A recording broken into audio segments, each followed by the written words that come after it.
Hello दोस्तों, welcome back to fifth channel for blaster. और मैं हूं आपका होस्ट एवी। बड़ा इवेंटफुल किस्म का दिन रहा।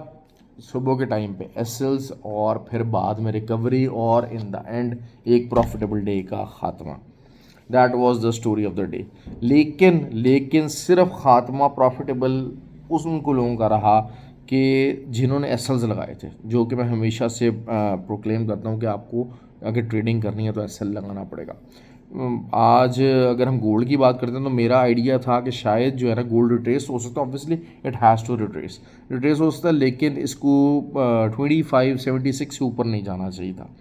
लेकिन वो ऊपर चला गया और उसके बाद फिर 91 पे जब आया तो वहाँ से दोबारा सेलिंग की कॉल दी और एसएल बड़ा रखवाया just for the safety precaution because the things were very bullish. लेकिन अल्हम्दुलिल्लाह उसकी ज़रूरत नहीं पड़ी। तो 2606 का जो एसएल था वो दे के सेलिंग करवाई गई और उसके बाद फिर जो है वो मार्केट तकरीबन 70 तक आई और 200 पिप्स हमारे बुक हुए। लेकिन 76 के नीचे कोई भी जो है वो M30 ओपन और क्लोज नहीं हो सकी। So that was a clear indication कि हाँ यार ये इसको 76 को सपोर्ट बना रहा है। उसके बाद दोबारा 91 के ऊपर मार्केट आई, दोबारा वहाँ से सेल लगवाई। अभी मार्केट इस टाइम पे 86 के ऊपर है और हम लोग प्रॉफिट में। तो 12 जिसने बुक करना है कर ले, एसएल एंट्री पॉइंट पे करना है वो कर ले।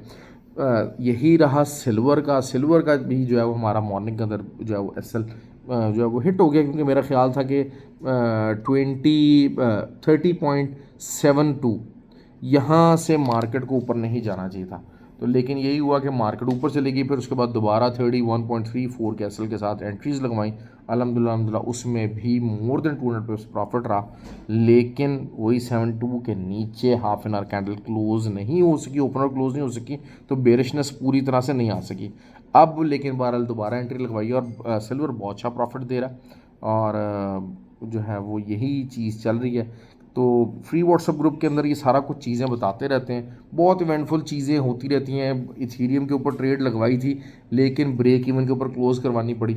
उन चीज़ों को क्योंकि वही बात एक पता लग गया था कि यार हाँ जो सेलिंग है वो नहीं निकलेगी और वही हुआ। बिटकॉइन ने खैर काफ़ी ज़्यादा पंप ले लिया।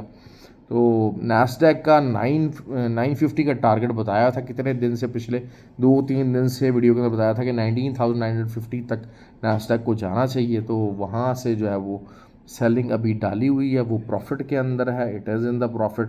तो देखते हैं उसका क्या बनता है। एसल एंट्री पॉइंट पर के करके बैठे हुए हैं, उसको हम होल्ड करेंगे और वही दोबारा से जो है वो एक दफ़ा 370 तक का चांस हम लेना चाहेंगे। अगर 370 तक मार्केट आ जाती है तो that will be something very good. उसको 370 के बाद मज़ीद डाउन की सिचुएशन है।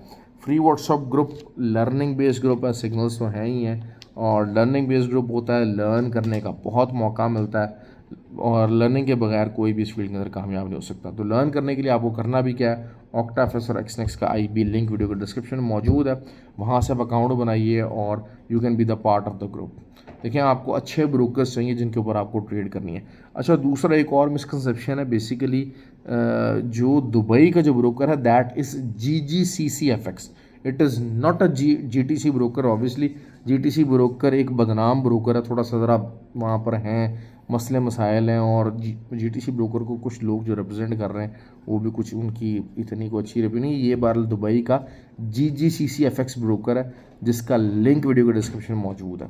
तो वहाँ से जो दुबई के लोग हैं पर्टिकुलरली वो उस ब्रोकर के ऊपर आके they can be the part of the team. और सिग्नल्स ग्रुप नहीं है, लर्निंग के लिए है, लर्न करना चाहते हैं तो इट्स एन एक्सेलेंट प्लेस। तो वहाँ आप ज्वाइन कर सकते हैं। दूसरा ये कि इंडिया के जितने लोग हैं, इंडिया में ऑब्वियसली हमें देखना पड़ता है कॉस्ट इफेक्टिवनेस, क्योंकि इंडिया से अगर दुबई आए कोर्स करना है तो इट इज़ वेरी डिफिकल्ट। तो खटमंडू नेपाल के अंदर 4 अक्टूबर को कोर्स होने जा रहा है, तो आप उसके लिए अपने आप को रजिस्ट्रेशन करवा सकते हैं। और इंडिया वालों के लिए नेपाल आना, वहाँ पर रहना करना काफ़ी इकनॉमिकल है। तो आप उस चीज़ को अवेल कर सकते हैं इंशाल्लाह। आप जो है वो उसके लिए भी आप व्हाट्सअप नंबर नीचे मौजूद है, तो आप वहाँ पर जो है चीज़ों की इन्फॉर्मेशन ले सकते हैं। क्योंकि लर्न किए बगैर इस फील्ड के अंदर कोई गुजारा नहीं है भाई, इसके अंदर बर्बादी है। ऑयल जो है वो 70.50 को काट गया और ऊपर की तरफ निकल गया, इट इज़ बुलिश। तो इसको अब ज़ाहिर बात थोड़ा बहुत डिफरेंट अंदाज देखना पड़ेगा। अब हम क्योंकि देखेंगे इसकी रिट्रेसमेंट कहाँ तक आती है और हम दोबारा कहाँ से बाय ले सकते हैं। So that will be the question ask कि जी हमें इसको क्या करना पड़ेगा, क्योंकि अगर हम देखते हैं H4 का साइडवेज एक चैनल तो बना हुआ है, लेकिन चैनल के ऊपर रिजेक्शन की फॉलोअप कैंडल नहीं बनी। अभी जो H4 की कैंडल बनी है ऊपर से रिजेक्ट ज़रूर हुई है, लेकिन अगर उसकी फॉलोअप बन जाएगी तब हम सेलिंग लेंगे। वो चैनल है वो ग्रुप के अंदर शेयर हुआ हुआ है, सो एवरीबडी नो कि how to trade that channel, और it is something very easy और पर्टिकुलर के आसान है। बहरहाल गोल्ड की बात कर लेते हैं। 98, बल्कि आइडियली तो यही है कि 2603 का आप एसल दें और आप सेल कीजिए। इंशाल्लाह मुझे उम्मीद है कि काफ़ी ज़्यादा प्रॉफिट होगा। 76 का एरिया जो था उसको सपोर्ट बनाया हुआ था, उसको गोल्ड ने सपोर्ट बना लिया। अब लेट्स सी कि कल सपोर्ट वो टूटता कि नहीं टूटता। आई एम प्रीटी होपफुल कि ये 76 की सपोर्ट आज टूट जाएगी। क्यों? क्योंकि अगर उसको एक जेन्युइन सपोर्ट बनना होता तो उस सपोर्ट से जब मार्केट उठी है तो जो ऑल टाइम हाई जहाँ रिजेक्शन हुई थी 2600 पे उसको ब्रेक कर देना चाहिए था। उसको ब्रेक नहीं कर सकी, और इवन के जो डे का हाई था उसको भी ब्रेक नहीं कर सकी। तो that is the clear indication कि 76 के अंदर फ़िलहाल जान इतनी नहीं है। तो 76 तक तो मार्केट जो है वो कल जानी जानी है।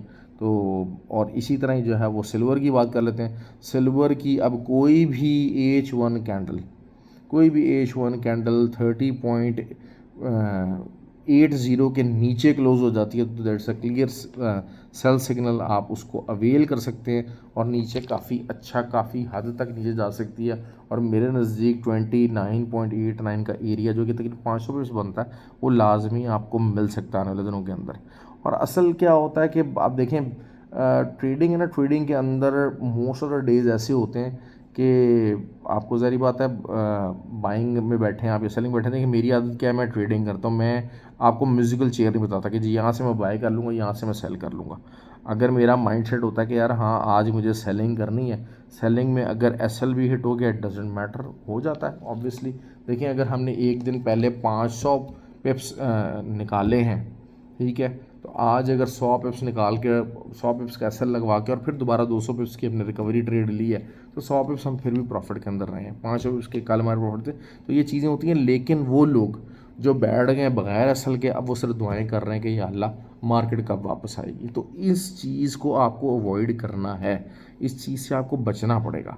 तब जाके आप अच्छी ट्रेडिंग कर सकेंगे, तब जाके सेंसिबल ट्रेडिंग कर सकेंगे। उसके बगैर बहुत मुश्किल हो जाएगा, बहुत मुश्किल हो जाएगा। ये चीज़ें मैं बता दूँ आपका, जो बगैर आप एसएल के करते हैं जितना मर्जी आप पैसा डाल लें, डॉलर कॉस्ट एवरेज करते हैं। क्यों? क्योंकि मार्केट का एक असूल है, मार्केट आपकी सोच के ऊपर नहीं चलती, मार्केट उस चीज़ के ऊपर चलती है जो देखा जाता है। जो मार्केट दिखा रही होती है मार्केट ने उसके ऊपर चलना है, ठीक हो गया। और अगर जो दिखा रही है आपने उसके मुताबिक ट्रेड नहीं लेनी है तो उसके लिए फिर आपको बचने के लिए आपको लाजमी तौर पे एसएल का इस्तेमाल करना पड़ेगा। अगर आप एसएल का इस्तेमाल नहीं करेंगे उस चीज़ से बचने के लिए तो आपका बेड़ा गर्क किस टाइम भी हो सकता है, क्योंकि मार्केट आपकी सोच से ज़्यादा ऊपर जा सकती है, मार्केट आपकी सोच से ज़्यादा नीचे जा सकती है। ये चीज़ अपने आप जो है ना उसको बांध लें अपने पास, ताकि ये वाली अप्रोच जो है ना आपकी कि नहीं यार मैंने कहा इससे ज़्यादा ऊपर क्या जाएगी, या मैंने कहा यार नहीं अब इससे ज़्यादा नीचे क्या जाना है, एक दिन में इतनी ज़्यादा नीचे चल पड़ी है, एक दिन में मार्केट इतनी ज़्यादा ऊपर चल पड़ी है। यू कैन नॉट डिपेंड कि मार्केट कहाँ पर किस हद तक जो है जाए, क्योंकि मार्केट के अंदर वॉल्यूशन है भाई, वॉल्यूशन होती है। सपोर्ट्स एंड रेजिस्टेंस पे फेक आउट भी होते हैं, सपोर्ट एंड रेजिस्टेंस टूटने के लिए होती हैं। हर सपोर्ट प्ले नहीं करती है, हर रेजिस्टेंस प्ले नहीं करती। और अक्सर क्या होता है कि रेजिस्टेंस टूट जाती है, फेक आउट हो जाता है, सपोर्ट टूट जाती है और फिर फेक आउट बन जाता है और फिर प्ले कर जाता है। तो these are the things which happens. अब अगर देखें मैं अगर बात करता हूँ कि 76 से आज अगर लोगों ने बाय में बैठे होंगे, उन्होंने ऑब्वियसली उन्होंने कहा यार जारी बात है, क्योंकि रिटेलर होता है उनका माइंडसेट होता है कि छोटा एसएल लगाया जाए। मैं बाल कोशिश ही करता हूँ 100+ पिप्स का कम से कम एसएल हो। तो अगर 76 से बैठे और उन्होंने कहा यार 71 तक का 72 तक का हम एसएल लगा लेते हैं, 40-50 पिप्स का हमारा एसएल हो जाएगा, दैट वुड मार्केट ने 70 लगा दिया। अब आप क्या करेंगे? और 70 लगा के लोगों के एसएल खा के मार्केट ऊपर चली गई। अब वो जो बाय बैठे हुए तो बैठे सही हुए थे, लेकिन चूंकि एसएल छोटा लगाया था या कोई भी वॉट एवर रीज़न, मार्केट है ना किसी टाइम भी एब्रप्टली बिहेव कर सकती है। तो these are the things which you have to learn. उसकी लर्निंग क्या, रिस्क मैनेजमेंट है। उसकी लर्निंग एडजस्टमेंट वो कैसे है, वो अब आपको सीखनी पड़ेगी। एक ऐसी कम्युनिटी के अंदर का हिस्सा बने जहाँ पर आपको सीखने का मौका मिले, कोई ऐसे कोर्सेज करें जहाँ पर आपको चीज़ें सीखने का मौका मिले, ताकि आपकी साइकोलॉजी डेवलप हो सके और आप एक अच्छे ट्रेडर बन सकें। ओके जी, ख्याल रखें आप। वीडियो को लाइक और कमेंट करने का बहुत ज़्यादा शुक्रिया। तो आगे भी जो ऐसी तरीके से कमेंट करते रहें, लाइक करते रहें, शेयर करते रहें। Thank you very much.